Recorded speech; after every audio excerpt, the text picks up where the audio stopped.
से व्यक्त किया जा सकता है पूरी तरह से उस आधार पर। देखिए बहुत सारी ऐसी भौतिक राशियां हैं जिन्हें आप जब व्यक्त करना चाहेंगे, जिन्हें आप समझना चाहेंगे, जिन्हें आप पढ़ना चाहेंगे, जिनके बारे में आप बात करेंगे, तो उन्हें समझने के लिए आपको केवल उनके मान की आवश्यकता होगी। आपको इस बात की आवश्यकता नहीं होगी कि उनकी दिशा क्या है या उनकी दिशा है भी या नहीं है, ठीक है। लेकिन कुछ राशियां ऐसी होंगी जिनको समझने के लिए, जिनके प्रभाव को आपका अध्ययन करने के लिए आपको उनके मान के साथ साथ उनकी दिशा की भी जरूरत होगी। जैसे मैं एक उदाहरण ले रहा हूं, मान लीजिए आपके पास में एक पत्थर रखा हुआ है और इस पत्थर में बहुत सारे अणु विद्यमान हैं और उन अणुओं का जो द्रव्यमान है वो टोटल जो द्रव्यमान है वो मान लीजिए 1 किलोग्राम है, ठीक है। अब हमें इस बात से कोई फर्क नहीं पड़ता है कि ये जो पत्थर है ये यहां रखा हुआ है या यहां रखा हुआ है, चाहे यहां रखा हुआ है चाहे यहां रखा हुआ है, इन सभी जगहों में से ये कहीं पर भी रखा हुआ हो, इसका जो द्रव्यमान है वो द्रव्यमान हमेशा ही 1 किलोग्राम रहने वाला है, यानी कि दिशा का कोई फर्क नहीं पड़ने वाला इस पर। इसी प्रकार से मैं कहूं कि जो भौतिक राशि हम पढ़ते हैं, लंबाई, द्रव्यमान, समय, पदार्थ की मात्रा जिसको हम मोल मात्रा कहते हैं, इसके अलावा अगर हम देखें तो ज्योति तीव्रता है और एक और हमने मूल भौतिक राशि के बारे में पढ़ा था। लेकिन यहां हम जब बात कर रहे हैं तो यहां मूल भौतिक राशियों की बात नहीं कर रहे हैं, हम सभी तरह की राशियों की बात कर रहे हैं। इसमें मूल भौतिक राशियां भी हैं और इसमें वो राशियां भी हैं जो मूल भौतिक राशियां नहीं है। जैसे अगर मैं कहूं कि एक व्यक्ति ने बिंदु या हम कहें एक व्यक्ति ने 5 मीटर का रास्ता तय किया, अब वो 5 मीटर का रास्ता जो उसने तय किया, इस बात से कोई फर्क नहीं पड़ता है कि वो रास्ता वो जो तय कर रहा है 5 मीटर का, वो यूं टेढ़ा मेढ़ा कर रहा है या सीधा कर रहा है, क्योंकि हमने रास्ते की लंबाई को नापा है, हमने प्रथम बिंदु से अंतिम बिंदु की सीधी दूरी यानी उसका विस्थापन नहीं लिया। अगर हम प्रथम बिंदु से अंतिम बिंदु के बीच की सीधी दूरी लेनी होती यानी विस्थापन लेना होता, तब इस बात का फर्क पड़ता कि वो किस दिशा में है। यानी कि वस्तु के द्वारा सीधी तय की गई दूरी है, तब तो हम कहेंगे कि भाई ये जो विस्थापन है वो सर्वाधिक होगा। लेकिन अगर वस्तु 5 मीटर की दूरी तय करते हुए वापस उसी बिंदु पर आ जाए तो हम कहेंगे भाई इसका विस्थापन तो 0 हो गया। इसी प्रकार से चलो एक और उदाहरण से हम इसको समझने का प्रयास करते हैं। हमारे पास में मान लीजिए कुछ भौतिक राशियों में से जैसे हम बात करें, ये कुर्सी रखी हुई है और आप इस कुर्सी पर बैठना चाहते हैं, आप ए हैं, इस कुर्सी पर बैठना चाहते हैं, और एक व्यक्ति बी भी है जो भी कुर्सी पर बैठना चाहता है, जो आपके जितना ही शक्तिशाली। और इत्तेफाक से ऐसा होता है कि कुर्सी एक ही है और आप उसको लेने के लिए जाते हैं, ठीक उसी वक्त बी व्यक्ति भी इसे लेने के लिए आता है और आप एक साथ इस कुर्सी को पकड़ लेते हैं और एक साथ पकड़ करके अपनी अपनी तरफ खींचने का प्रयास करते हैं। मान लीजिए कि आपने 50 न्यूटन बल इस कुर्सी पर लगाया हुआ है और जो दूसरा व्यक्ति बी है उसने भी 50 न्यूटन बल इस पर लगाया हुआ है, ठीक है। दोनों ने 50-50 न्यूटन बल लगाया हुआ है। मुझे ये बताइए कि इस कुर्सी पर बल कितना लगेगा, वो तो हम बाद में चर्चा करेंगे, लेकिन ये कुर्सी अपनी जगह से किसके पास चली जाएगी?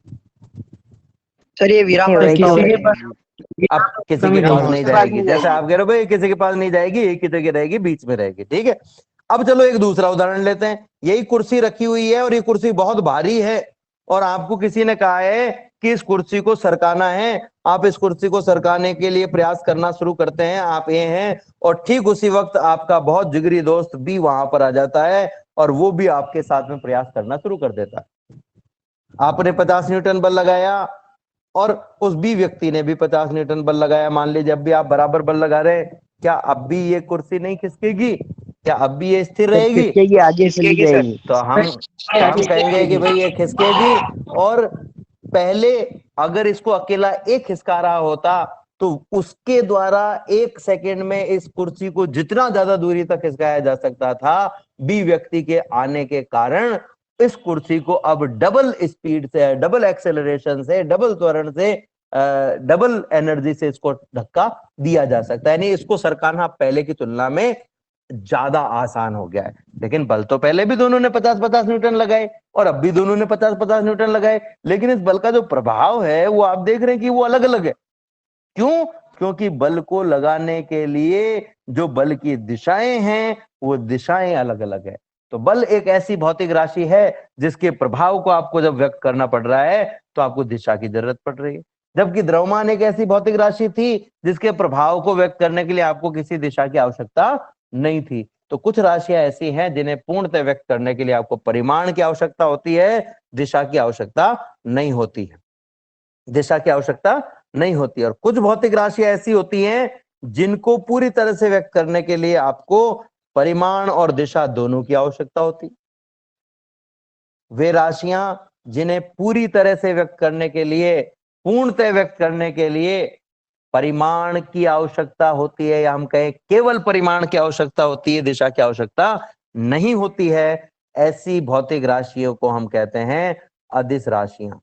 ऐसी भौतिक राशि को हम क्या कहते हैं? अदिश राशियां। वे राशियां जिनमें सिर्फ परिमाण होता है, ये जो लाइन लिखी गई है जिनमें सिर्फ परिमाण होता है, ये पूरी तरह से सही नहीं है। ये राशियां ऐसी हैं जिनकी भी आप दिशाएं बता सकते हैं लेकिन उसकी जरूरत नहीं है, उसकी जरूरत नहीं है।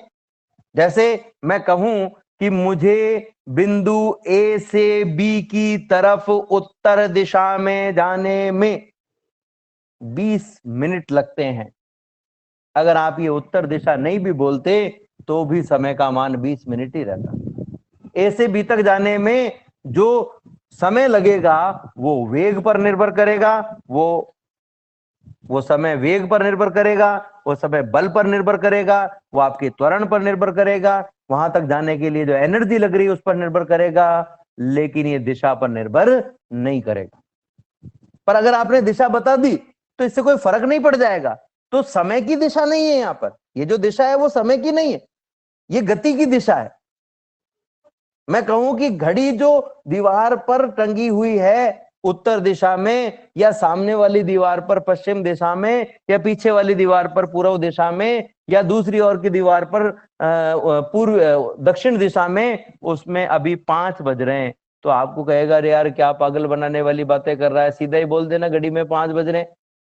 उत्तर दक्षिण पूर्व पश्चिम कहने की जरूरत क्या है? इस घड़ी को इधर सामने वाली दीवार से पीछे वाली दीवार पे टांग दोगे तो क्या इसका समय थोड़ा ना बदल जाएगा? तो हम कहेंगे हाँ भाई ये भी बात सही है, यानी कि घड़ी की दिशा बदल देने से समय नहीं बदलेगा, पर ये जो दिशा है वो घड़ी की दिशा है, समय की दिशा नहीं है। यानी कि हम ये भी कह सकते हैं एक तरीके से कि अगर आप किसी भौतिक राशि को व्यक्त कर रहे हो और उसको व्यक्त करने के लिए आपको सिर्फ और सिर्फ परिमाण की जरूरत है, उसकी दिशा की आवश्यकता आपको नहीं है, तो आप समझ लीजिए कि वो भौतिक राशि जो है एक अदिश राशि है। तो इसकी परिभाषा भी क्या हो गई? वे भौतिक राशियां जिनको व्यक्त करने के लिए केवल परिमाण की आवश्यकता होती है, अदिश राशियां कहलाती है। अब जब भी ये प्रश्न आता है कि अदिश राशि किसे कहते हैं, तो इसके किशन आचार्य अपना माइक ऑफ कर लो। तो जो हम बात कर रहे थे उसी पर हम आते हैं वापस से। हम जो बात कर रहे थे उसी को मैं आगे बढ़ाता हूं कि ये जो प्रश्न आता है अदिश राशियां किसे कहते हैं, तो साथ में ये भी प्रश्न आता है कि इसके कुछ उदाहरण दीजिए। तो हम उदाहरण की अगर बात करें तो अदिश राशियों के उदाहरण में सबसे पहला उदाहरण हम देख सकते हैं द्रव्यमान, इसका एक उदाहरण है। समय इसका एक उदाहरण है। चाल, दूरी, ऊर्जा, प्रतिरोध, ऐसे बहुत सारे उदाहरण हैं, ऐसे बहुत सारे उदाहरण हैं जो अदिश राशियों के लिए हो सकते हैं। पर आपको जब भी ये प्रश्न आता है तो आपको 1, 2 या 3 या मैक्सिमम 4 उदाहरण ही आपको लिखना है। और अगर प्रश्न में कहा हुआ है कि 10 उदाहरण दीजिए तो फिर आपको 10 लिखने पड़ेंगे। दूसरे प्रकार की राशियों की अगर हम बात करें तो वे राशियां जिनको पूरी तरह से व्यक्त करने के लिए, या हम कहें जिनके प्रभाव को पूरी तरह से व्यक्त करने के लिए परिमाण के साथ साथ दिशा की भी आवश्यकता होती है, और ये राशियां सदिश नियमों की पालना करती है। ध्यान से सुनिएगा, वे भौतिक राशियां जिनको पूरी तरह से व्यक्त करने के लिए, पूर्णतः व्यक्त करने के लिए परिमाण के साथ साथ दिशा की भी आवश्यकता होती है, और ये राशियां सदिश नियमों की पालना करती हैं, उन्हें हम सदिश राशियां कहते हैं, उन्हें हम सदिश राशियां कहते हैं। उदाहरण क्या है? उदाहरण जो है इसका सबसे पहला उदाहरण है विस्थापन, वेग, त्वरण, संवेग, बल, आवेग, चुंबकीय क्षेत्र, विद्युत क्षेत्र, ऐसे बहुत, धारा घनत्व, ऐसे बहुत सारे उदाहरण हो सकते हैं जो कि इन भौतिक राशियों के लिए उपयोग में लिए जा सकते हैं। अब कुछ भौतिक राशियां ऐसी भी हैं जिनके परिमाण के साथ साथ दिशा भी उनकी व्यक्त की जाती है, लेकिन वो सदिश राशि नहीं है, लेकिन वो सदिश राशि नहीं है। जैसे विद्युत धारा, हम कहते हैं भाई विद्युत धारा जो है वो बिंदु ए से बी की ओर बह रही है, या हम कहें कि धनावेश के गति की दिशा में विद्युत धारा बह रही है, लेकिन जो विद्युत धारा है वो सदिश योग के या सदिश के सभी नियमों की पालना नहीं करती है। इसलिए जो विद्युत धारा है इसकी दिशा तो हम बताते हैं, लेकिन ये विद्युत धारा एक अदिश राशि है, सदिश राशि नहीं है। अब आप सोच रहे होंगे कि भाई जब इसकी दिशा बता रहे हो आप, तो फिर ये अदिश राशि क्यों है, सदिश राशि क्यों नहीं है? तो हमने इसका कारण क्या समझा? हमने इसका कारण ये समझा कि ये जो विद्युत धारा है वो सदिश नियमों की पालना नहीं करती है। अब प्रश्न ये उठता है कि जब ये सदिश नियमों की पालना नहीं करती है, सदिश राशि नहीं है, अदिश राशि है, तो आप इसकी दिशा बता क्यों रहे हो? भाई जब हमें इसे व्यक्त करने के लिए दिशा की जरूरत ही नहीं है तो हम इसकी दिशा बता क्यों रहे हैं? इसलिए इसकी दिशा बताई जाती है क्योंकि भौतिक राशियों में से बहुत सारी ऐसी भौतिक राशियां, सदिश राशियां इस विद्युत धारा से जुड़ी हुई है जिनकी दिशा विद्युत धारा की दिशा से ज्ञात की जा सकती है। जैसे मुझे कोई कहे कि मान लीजिए विद्युत धारा की दिशा ए से बी की ओर है, अब कोई कहे कि बताओ धनावेश के वेग की दिशा किस ओर है, तो हम कहेंगे भाई धनावेश के वेग की दिशा भी ए से बी की ओर है। कोई कहे धारा घनत्व की दिशा किस ओर है, तो हम कहेंगे भाई धारा घनत्व की दिशा भी ए से बी की ओर है। कोई कहे कि ऋणावेश इलेक्ट्रॉन के वेग की दिशा किस ओर है, तो हम कहेंगे भाई इलेक्ट्रॉन के वेग की दिशा विद्युत धारा के विपरीत दिशा में होती है, इसलिए इलेक्ट्रॉन के वेग की दिशा जो है वो बी से ए की ओर है। तो ऐसी बहुत सारी राशियां जो हैं वो इस राशि से जुड़ी हुई हैं, विद्युत धारा से जुड़ी हुई हैं, जो सदिश राशियां हैं जिनकी दिशा आपको अगर पता करनी है तो उसके लिए आपको विद्युत धारा की दिशा की आवश्यकता पड़ती ही पड़ती है। इसलिए विद्युत धारा एक ऐसी भौतिक राशि है जो है तो अदिश, लेकिन इसे पूरी तरह से व्यक्त करने के लिए हमें दिशा की भी आवश्यकता पड़ती है। दिशा भी हम इसकी बताते हैं।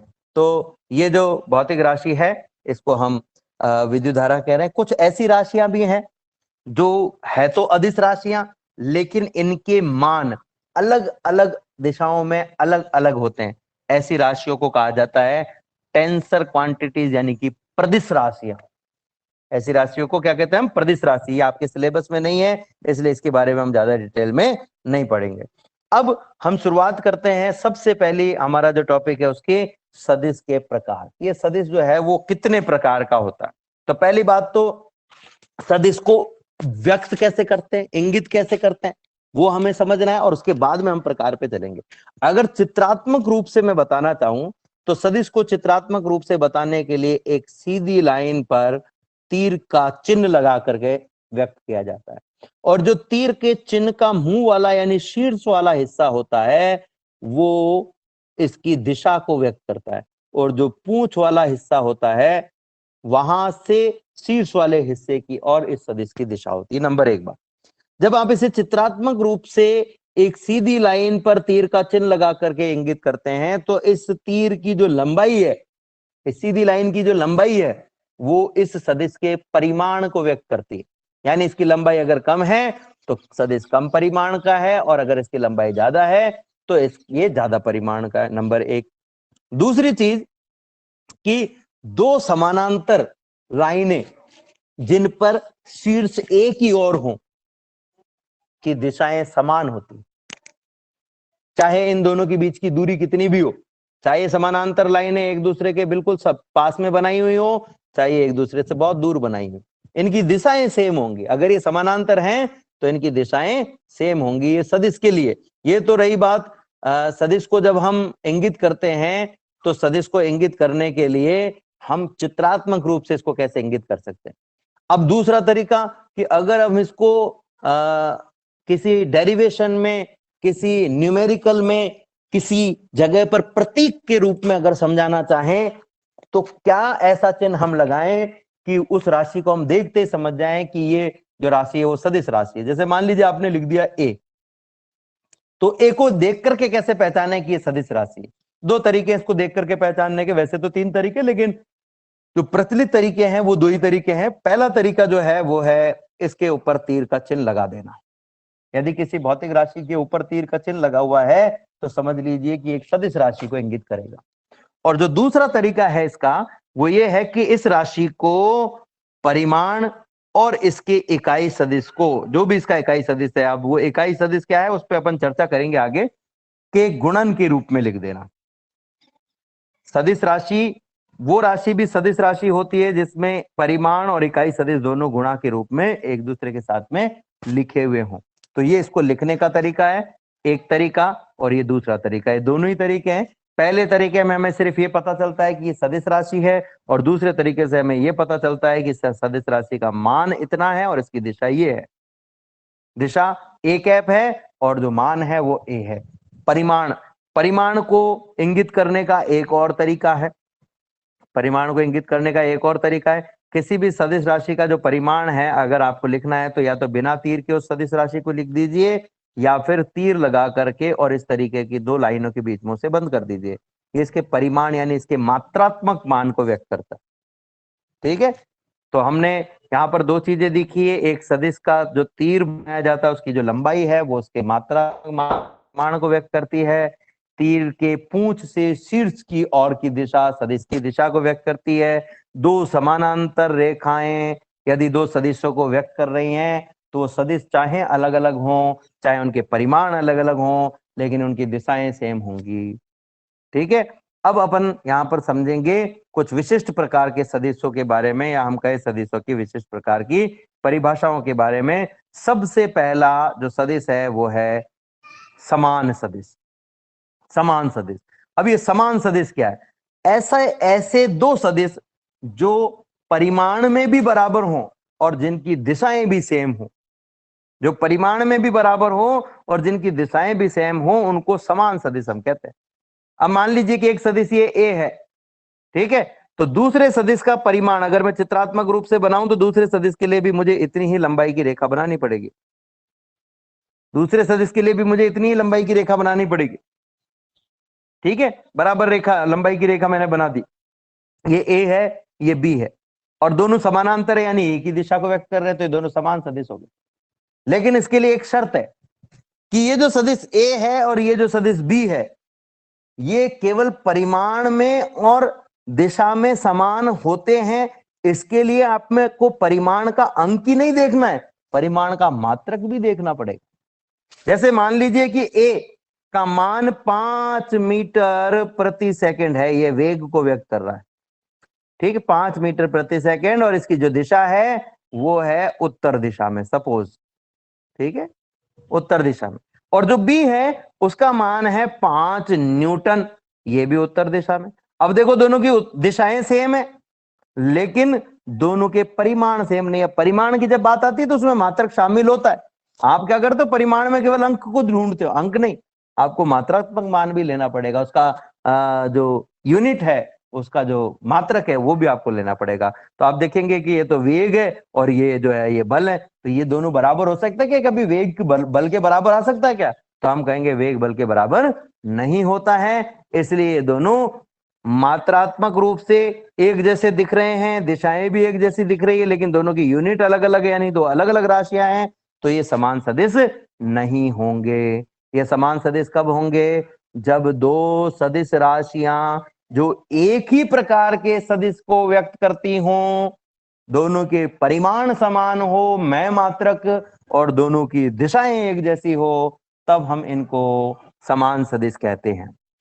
इसे गणितीय रूप से दिखाने के लिए हम कहेंगे सदिश ए बराबर सदिश बी, और चित्रात्मक रूप से हम दो समान लंबाई की रेखाएं बनाएंगे और कहेंगे कि ये दो सदिश हैं और ये दोनों बराबर परिमाण और एक ही दिशा के सदिश हैं, इसलिए इनको हम समान सदिश कह सकते हैं। दूसरे प्रकार के सदिश कहलाते हैं असमान सदिश। अब ये असमान सदिश जो हैं इसमें तीन तरह के सदिश आते हैं। तीन तरह के कौन कौन से सदिश? पहले ऐसे सदिश जिनका परिमाण अलग अलग हो। दूसरे ऐसे सदिश जिनकी दिशाएं अलग अलग हो। और तीसरे ऐसे सदिश जिनके परिमाण भी अलग हो और दिशाएं भी अलग हो। वे सदिश जिनके परिमाण अलग अलग हो, या वे सदिश जिनकी दिशाएं अलग अलग हो, या वे सदिश जिनके परिमाण और दिशाएं दोनों ही अलग अलग हो, उनको हम कहते हैं असमान सदिश। चित्रात्मक रूप से इसे अगर हम बताना चाहें तो ये देखिए, दो सदिश मैं बना रहा हूं, आप देखेंगे ये एक सदिश है और इसके समानांतर मैंने दूसरा सदिश बना दिया। आप देखेंगे समानांतर बनाया तो दोनों की दिशाएं तो सेम होंगी, लेकिन दोनों की लंबाइयां अलग अलग है, यानी कि दोनों का परिमाण अलग अलग है। दूसरे में ये एक रेखा और ये एक रेखा, ये दोनों रेखाएं तो बराबर लंबाई की, यानी परिमाण तो बराबर है, लेकिन दिशाएं देखें तो एक की तो इस तरफ जा रही है और दूसरे की दिशा जो है वो लेफ्ट टू राइट, यानी कि दाएं से बाएं से दाएं और जा रही है। इसी प्रकार से अगर मैं इस प्रकार से बनाता कि ये एक सदिश है, ठीक है, और ये दूसरा सदिश है, दोनों की दिशाएं भी अलग हैं और परिमाण भी अलग है, तब भी इनको हम असमान सदिश कहेंगे। तो वे दो सदिश जिनकी दिशाएं अथवा परिमाण अथवा दोनों ही एक दूसरे से भिन्न हो, उन्हें हम असमान सदिश कहते हैं। उन्हें हम क्या कहते हैं? असमान सदिश कहते हैं। तो हमने यहाँ पर देखा कि समान सदिश क्या है, असमान सदिश क्या है। दूसरे हम देखेंगे समांतर सदिश। समांतर सदिश कौन से होंगे? वे सदिश जिनकी प्रकृति अलग हो भले, जिनका परिमाण अलग हो भले, चाहे समान हो चाहे अलग हो, लेकिन दिशाएं एक जैसी हो। जिनकी दिशाएं एक जैसी हो, जिनकी प्रकृति अलग हो, परिमाण अलग हो, सब कुछ अलग हो, केवल दिशाएं एक जैसी हो, उनको हम कहेंगे समांतर सदिश। इनको बताने के लिए हम क्या करते हैं? दो समांतर रेखाएं खींचते हैं। अब ये समांतर रेखाएं बराबर लंबाई की भी हो सकती है और ये अलग अलग लंबाई की भी हो सकती है, ठीक है। अगर यही रेखाएं इस प्रकार से हैं कि दिखने में तो समानांतर हैं, लेकिन इनकी दिशाएं एक दूसरे के विपरीत है, ठीक विपरीत है, तो इसको हम कहते हैं प्रति समानांतर सदिश। यानी ऐसे सदिश जिनकी दिशाएं एक दूसरे के विपरीत हो, उन्हें हम प्रति समानांतर सदिश कहते हैं। अब रही बात परिमाण की, तो परिमाण बराबर भी हो सकता है और अलग अलग भी हो सकता है। देखो, हमने चार सदिश पढ़ लिए। पहला सदिश जिसका परिमाण भी बराबर हो और दिशा भी सेम हो, समान सदिश। दूसरे वे सदिश, वे दो सदिश, यहां पर हम जब समान सदिश है, समान सदिश, प्रति समांतर, समांतर सदिश की बात कर रहे हैं, तो हम कम से कम दो सदिशों की बात कर रहे हैं, एक सदिश के बारे में नहीं पढ़ रहे हैं। हम एक सदिश तो की तुलना हम उस खुद सदिश से नहीं कर रहे हैं, हम एक सदिश की तुलना दूसरे सदिश से कर रहे हैं। तो कम से कम दो सदिशों की हम बात कर रहे हैं यहाँ पर। तो जब दो सदिशों के परिमाण और दिशाएं एक जैसी हों, तो हम कहेंगे वो समान सदिश है। यदि दो सदिशों के परिमाण अथवा दिशा अथवा दोनों ही अलग अलग हो, तो उसे हम असमान सदिश कहते हैं। तीसरा, ऐसे सदिश जिनकी दिशाएं सेम हो, परिमाण चाहे बराबर हो और चाहे अलग अलग हो, उन्हें हम कहते हैं समांतर सदिश। और चौथे प्रकार के ऐसे सदिश हैं, चौथे प्रकार के ऐसे सदिश हैं जो एक दूसरे के ठीक विपरीत दिशा में होते हैं, उन्हें हम कहते हैं प्रति समानांतर सदिश। ठीक। इसके अलावा यही दो सदिश मान लीजिए एक ही रेखा पर उपस्थित हैं, चाहे वो एक ही दिशा में है और चाहे वो एक दूसरे के विपरीत दिशा में है, तब इनको हम कहते हैं सरेखीय सदिश। एक ही रेखा में उपस्थित दो सदिशों को सरेखीय सदिश कहा जाता है। छठे प्रकार के सदिश वे सदिश है जिन्हें शून्य सदिश कहते हैं। बहुत सिंपल सी परिभाषा है, परीक्षा में कई बार आ भी जाती है। ऐसा सदिश जिसका परिमाण शून्य हो, ऐसा सदिश जिसका परिमाण शून्य हो, उसे हम शून्य सदिश कहते हैं। अब देखो, किसी भी सदिश की है ना दिशा शून्य नहीं हो सकती कभी भी, तो शून्य सदिश की भी दिशा कभी शून्य नहीं हो सकती, क्योंकि दिशा कोई राशि नहीं है, डायरेक्शन जो है वो कोई राशि नहीं है, जीरो हो जाएगी। तो फिर ऐसे शून्य सदिश की दिशा क्या होगी? तो शून्य सदिश की दिशा जो होती है वो स्वेच्छ होती है, इसे हम आसानी से ज्ञात नहीं कर सकते। इसे हम ज्ञात नहीं कर सकते। हम क्यों नहीं कर सकते? क्योंकि जिसका मात्रात्मक मान ही शून्य है, उसे व्यक्त करना, उसे देखना, उसे महसूस करना, उसे अनुभव करना, आप समझ सकते हैं कि कितना आसान होगा या कितना कठिन होगा। ठीक है, तो जो शून्य सदिश होते हैं उनकी दिशा तो स्वेच्छ होती है, लेकिन परिमाण इनका शून्य होता है। दिशा हमें ज्ञात नहीं होती है, इसलिए इसे हम शून्य सदिश कहते हैं। तीसरे प्रकार का सातवें प्रकार का सदिश है इकाई सदिश। इकाई सदिश क्या है? वह सदिश, ध्यान से सुनिएगा, वह सदिश जिसका परिमाण एक हो, वह सदिश जिसका परिमाण एक हो, उसे हम इकाई सदिश कहते हैं। हर वो सदिश जिसका परिमाण एक है, इकाई है, उसे हम इकाई सदिश कहते हैं। अब इसको निकालने का तरीका क्या है ये समझना। देखो, किसी भी सदिश का परिमाण कैसे पता करें? परिमाण कैसे पता करें? मान लीजिए कि ये एक सदिश है आपके पास में ए, ठीक। किसी भी सदिश को उसके परिमाण और इकाई सदिश के गुणा के रूप में लिखा जाता है। तो अगर आपको ये इकाई सदिश निकालना है तो क्या करना पड़ेगा? इस परिमाण को नीचे ले जाना पड़ेगा। यानी हम कहेंगे ए का इकाई सदिश बराबर ए सदिश बटा ए का परिमाण। यानी जिस सदिश का आपको इकाई सदिश ज्ञात करना है, उस सदिश में, जिस भी सदिश का इकाई सदिश ज्ञात करना है, उस सदिश में आप उसके परिमाण का भाग दे दो, तो आपके पास में इकाई सदिश आ जाएगा, एकांक सदिश आ जाएगा। अब आप सोच रहे होंगे कि भाई ये परिमाण ज्ञात कैसे करें जो हम भाग देवें, क्योंकि भाग देने के लिए परिमाण हमें पता भी तो होना चाहिए। तो उसके लिए मैं थोड़ा सा एक बार एक टॉपिक आगे चलूं और फिर वापस पीछे आऊंगा। देखिए, हम सामान्यतः कई भौतिक राशियों को जिनको हम पढ़ते हैं उसको कोऑर्डिनेट सिस्टम यानी निर्देशांक पद्धति के रूप में पढ़ते हैं। और हमने इस निर्देशांक पद्धति में सबसे जो प्रचलित निर्देशांक पद्धति हम यूज में लेते हैं वो निर्देशांक पद्धति है कार्तीय निर्देशांक पद्धति, जिसमें हम इसे 3 अक्षों के रूप में व्यक्त करते हैं। एक अक्ष तो है हमारा एक्स अक्ष, एक अक्ष है हमारा वाई अक्ष और एक अक्ष है हमारा जेड अक्ष। एक्स अक्ष की दिशा में जो इकाई सदिश होता है उसको हम आई कैप से डिनोट करते हैं। वाई अक्ष की दिशा में जो इकाई सदिश होता है उसे हम जे कैप की से डिनोट करते हैं और जेड अक्ष की दिशा में जो इकाई सदिश होता है उसे हम के कैप से डिनोट करते हैं। आई, जे और के। और अगर हम किसी सदिश को कार्तीय निर्देशांक पद्धति में लिख रहे हैं तो सदिश को इस आई जे के की फॉर्म में हमें लिखना होता है। जैसे मान लीजिए मैंने एक सदिश लिख दिया, हमारे पास में एक सदिश है ए बराबर 2 आई कैप प्लस 3 जे कैप माइनस 5 के कैप। अब आपको किसी ने कह दिया कि भाई इसका इकाई सदिश निकालो।